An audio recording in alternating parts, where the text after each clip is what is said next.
Business Law Pas FM bersama Dr. Ricardo Simanjuntak SH LLM.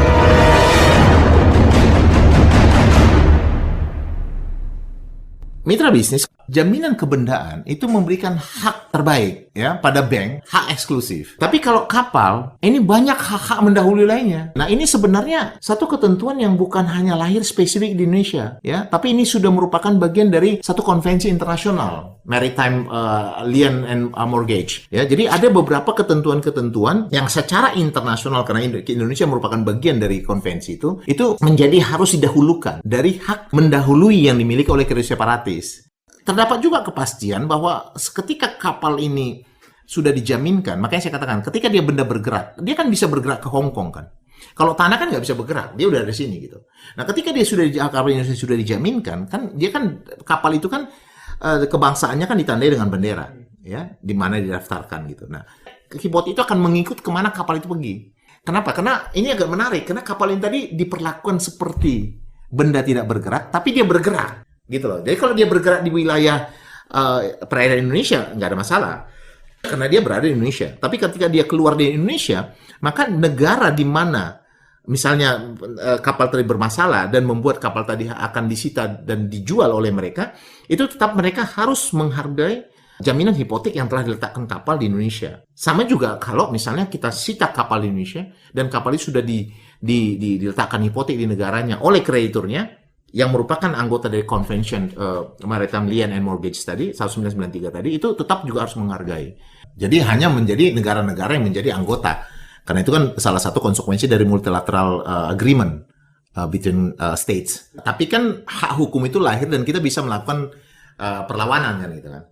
Nah, tapi kan kalau untuk wilayah yang menjadi anggota konvensi tadi, ya mereka pasti tunduk. Dan tindakan itu akan dengan mudah kita bisa batalkan jika mereka mengambil hak supremasi, mendudukan diri mereka lebih tinggi dari hak-hak pemegang jaminan hipotek di Indonesia.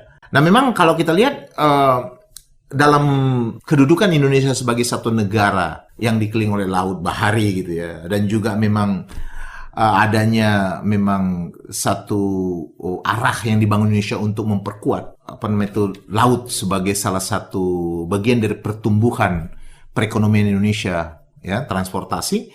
Memang ini memberikan satu potensi ya bagi perusahaan-perusahaan pelayaran dan operator aktivitas laut, perkapalan, pembangunan kapal, fasilitas pengadaan kapal ini menjadi bagian-bagian yang tumbuh berkembang di Indonesia dan juga dia tumbuh menjadi bagian dari proses project financing ya kan, baik dalam bentuk pinjaman ataupun investasi.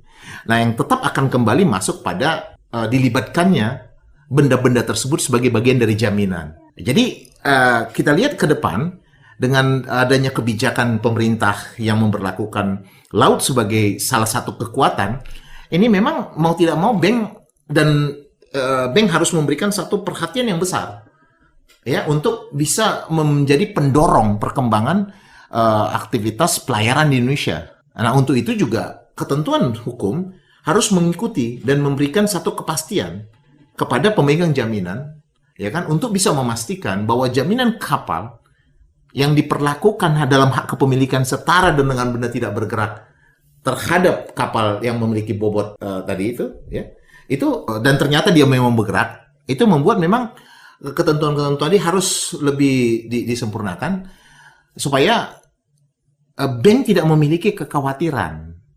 Mitra bisnis, demikian pembahasan kita pada hari ini. Saya Ricardo Simanjuntak untuk Business Law Pas FM.